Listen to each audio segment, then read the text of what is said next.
85% মানুষ তাদের চাকরি পছন্দ করে না। ভাবা যায়? এটা কিন্তু শুধু একটা সংখ্যা নয়, এটা কোটি কোটি মানুষের রোজকার জীবনের একটা দীর্ঘশ্বাস। তো কেন এমনটা হয়, আর এর থেকে বেরোনোর কি কোনো রাস্তা আছে?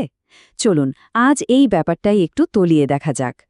সবচেয়ে বিপজ্জনক হলো আমাদের স্বপ্নের মরে যাওয়া। কি সাংঘাতিক একটা কথা, তাই না?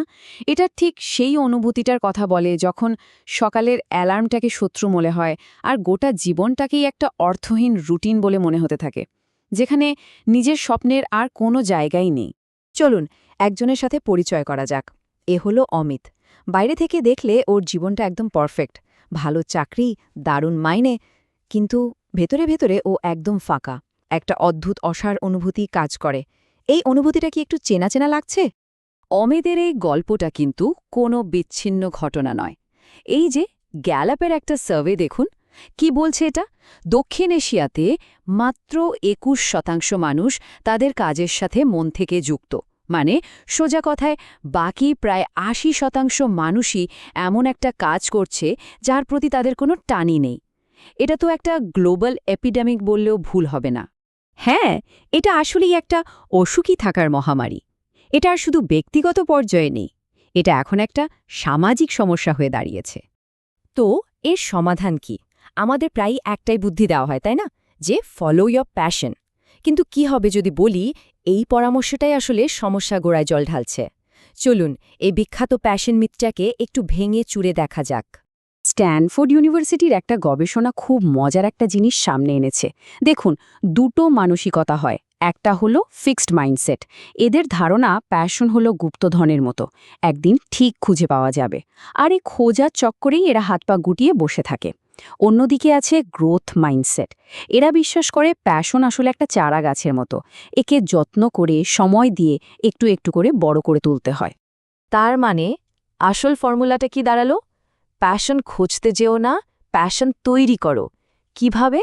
নতুন জিনিস এক্সপ্লোর করতে হবে, চেষ্টা করতে হবে, গভীরে যেতে হবে, আর একটা স্কিল বা দক্ষতা তৈরি করতে হবে। লেখক ক্যাল নিউপোর্ট যেমনটা বলছেন, প্যাশন তখন নিজে থেকেই জন্ম নেবে। শুনতে তো বেশ ভালো লাগছে, তাই না? কিন্তু বাস্তবে এটা করতে গেলেই বেশিরভাগ মানুষ হোঁচট খায়। কেন? চলুন দেখি কেন বেশিরভাগ মানুষ ব্যর্থ হয়। এই যেমন নেহার গল্পটা ধরুন। স্বপ্ন ছিল একজন শেফ হবে, বাড়িতে কেক বানিয়ে ব্যবসাও শুরু করেছিল। কিন্তু একদিন একজন কাস্টমার একটা খারাপ রিভিউ দিল, আর ওদিকে পরিবার থেকেও চাপ আসতে শুরু করলো। ব্যাস, এই ছোট্ট একটা ধাক্কাতেই ওর স্বপ্নটা প্রায় ভেঙে যাচ্ছিল। আর বিশ্বাস করুন, ঠিক এই রকম একটা মোড়েই এসে প্রায় 80% মানুষ হাল ছেড়ে দেয়। এই পয়েন্টে এসে একটা কঠিন প্রশ্ন সামনে চলে আসে। কি বেছে নেওয়া হবে? চেনা জগতের আরামদায়ক দাসত্ব, যেখানে কোনো রিস্ক নেই, নাকি অজানা পথের অস্বস্তিকর স্বাধীনতা, যেখানে প্রতি মুহূর্তে চ্যালেঞ্জ? নেহা কিন্তু দ্বিতীয় পথটাই বেছে নিল। সব বাধা সরিয়ে রেখে যখন ও আবার কেক বানানোয় ডুব দিল, তখন একটা ম্যাজিক হলো। ও সময় খেয়াল হারিয়ে ফেলল, কে কি বলছে কানেই আসছে না, কাজে এতটাই মগ্ন হয়ে গেল। মনোবিজ্ঞানের ভাষায় এই অবস্থাকেই বলা হয় ফ্লো স্টেট। আর এই ফ্লো স্টেটের পাওয়ারটা একবার দেখুন। 500%। মানে যখন কেউ এই স্টেটে থাকে তার প্রোডাক্টিভিটি বা উৎপাদনশীলতা 5 গুণ পর্যন্ত বেড়ে যেতে পারে। ভাবা যায়? এটা শুধু একটা ভালো লাগার ব্যাপার নয়, এটা একটা সুপার পাওয়ার। কিন্তু এত কিছু জানার পরেও মানুষ কেন একটা অপছন্দের চাকরিতে আটকে থাকে? কারণটা হলো, আমরা সবাই একটা সোনার খাঁচায় বন্দী। চলুন এই খাঁচাটা নিয়ে কথা বলা যাক।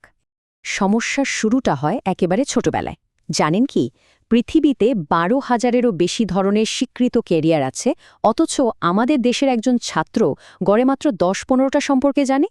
সেই ঘুরে ফিরে ডাক্তার, ইঞ্জিনিয়ার, আইনজীবী, সিএ, এমবিএ। আসলে সমস্যাটা আমাদের আগ্রহের নয়, সমস্যাটা হলো আমাদের জানার সুযোগের অভাব। আর বয়স বাড়ার সাথে সাথে খাঁচাটা আরও মজবুত হতে থাকে। কিভাবে? ঋণের ফাঁদে পড়ে।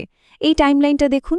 প্রথমে কোচিং, তারপর এডুকেশন লোন, তারপর গাড়ির ইএমআই, তারপর বাড়ির লোন।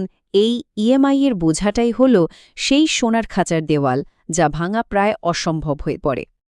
আর এই খাঁচার ভেতরে আমাদের আটকে রাখতে এখন আবার একটা নতুন ফ্যাশন এসছে, নাম হাসল কালচার, যেখানে রাত জেগে কাজ করাকে বলা হয় ডেডিকেশন, আর ছুটির দিনেও খাটুনিকে বলা হয় গ্রোথ মাইন্ডসেট। আসলে এগুলো আমাদের সেই খাঁচার ভেতরেই আরও ভালো করে আটকে রাখার নতুন নতুন কৌশল। কিন্তু এই খাঁচা কি ভাঙা যায় না? অবশ্যই যায়, আর তার জন্য একটা ৩ ধাপের প্ল্যান আছে। চলুন দেখা যাক। এই প্ল্যানটাকে বলা যেতে পারে 3E ফর্মুলা। প্রথম ই হল এক্সপ্লোর, মানে নতুন নতুন কেরিয়ার নিয়ে জানুন, রোজ ৩০ মিনিট করে ৩০ দিন। দ্বিতীয় ই হল এনগেজ, মানে শুধু জানলেই হবে না, হাতে কলমে কিছু করতে হবে। ৫-৭টা আইডিয়া নিয়ে ছোট ছোট রিয়েল লাইফ প্রজেক্ট করুন। আর শেষ ই হল এক্সেল, যে কাজটা করতে গিয়ে ফ্লো স্টেট আসছে সেই কাজটাকেই বেছে নিন, আর তাতে এতটাই ভালো হয়ে উঠুন যাতে আপনাকে কেউ ইগনোর করতে না পারে। ভাবছেন এর জন্য তো অনেক সময় লাগবে? একদমই না। লেখক জশ কাফম্যান বলছেন, কোনো একটা নতুন স্কিলে মোটামুটি ভালো হতে, মানে কাজ চালানোর মতো শিখতে, মাত্র ২০ ঘন্টা লাগে। এটা কিন্তু মাস্টার হওয়ার কথা হচ্ছে না, শুধু এটা বোঝার জন্য যে কাজটা আপনার জন্য ঠিক কিনা। আচ্ছা, সঠিক পথটা তো খুঁজে পাওয়া গেল, এরপর কি? এরপর দরকার গ্রিট। গ্রিট মানে কি? প্যাশনের সাথে অধ্যাবসায়, মানে লেগে থাকার ক্ষমতা, হাল ছেড়ে না দেওয়ার জেদ। আর জেনে রাখুন, আইকিউ বা ট্যালেন্টের থেকেও বড় সাফল্যের চাবিকাঠি কিন্তু এটাই। আর এই পুরো সফরের শেষ স্টেশন হতে পারে আপনার ইকিগাই খুঁজে পাওয়া। এটা একটা জাপানি কনসেপ্ট। এর মানে হল সকালে ঘুম থেকে ওঠার কারণ।